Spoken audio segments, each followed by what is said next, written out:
Well, I think the efforts, what I can comment that the efforts are still ongoing. We have seen reports here and there in the last few weeks, unfortunately, throughout the negotiations, and it's really not helpful or counterproductive to see leaks about the negotiations coming out in the media before sealing the deal. The deal is going through ups and downs from time to time throughout the last few weeks, but I think that I'm now more confident that we are close enough to reach to a deal that can bring the people safely back to their homes, whether they are the hostages on Hamas side or whatever the exchange that will take place from the Israeli side. Most importantly is to see humanitarian aid and humanitarian assistance flowing into Gaza. We see the people are suffering from starvation, people are lacking of power, of clean water, of sanitation, the hospitals lacking out of fuel. So these are the most important things which shouldn't be relevant to the deal itself, but if the deal is going to facilitate, we hope that happens as soon as possible.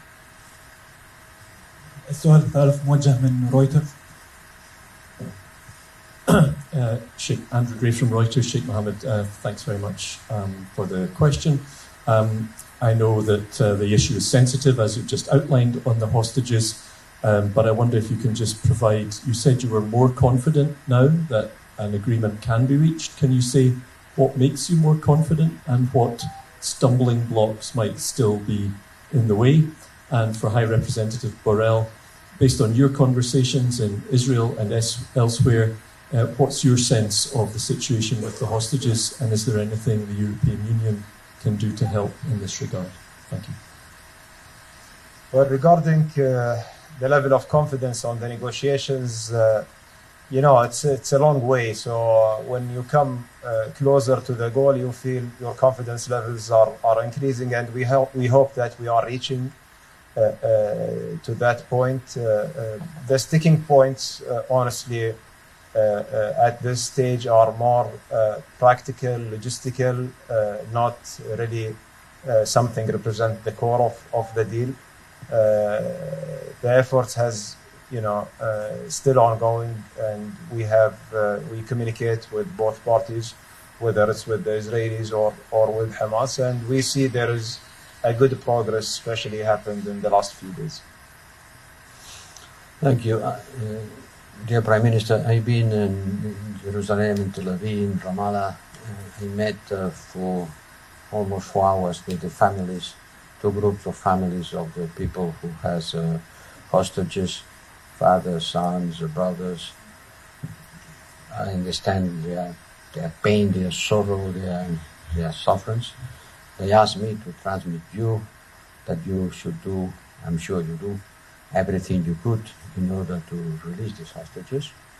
From our side, the European Union, we are doing exactly the same thing, putting pressure in both parts in order to make this deal possible.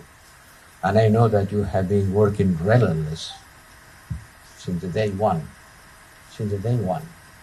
even before the Israeli troops entered into Gaza, to make this release possible, which is part of the path that we have to follow in order to get this. But there is not only violence in Gaza. I've been talking also with Palestinian civil society in the West Bank, and they explain also the level of violence, increasing violence, which is they are suffering in the West Bank. It is something also that has to be taken into account by the international community and prevent that this increase of violence against the Palestinians in their territories could open a second front of violence on this dramatic situation. So thank you very much for your efforts. I am sure you will succeed. السؤال الرابع والأخير من قناة الجزيرة الإنجليزية.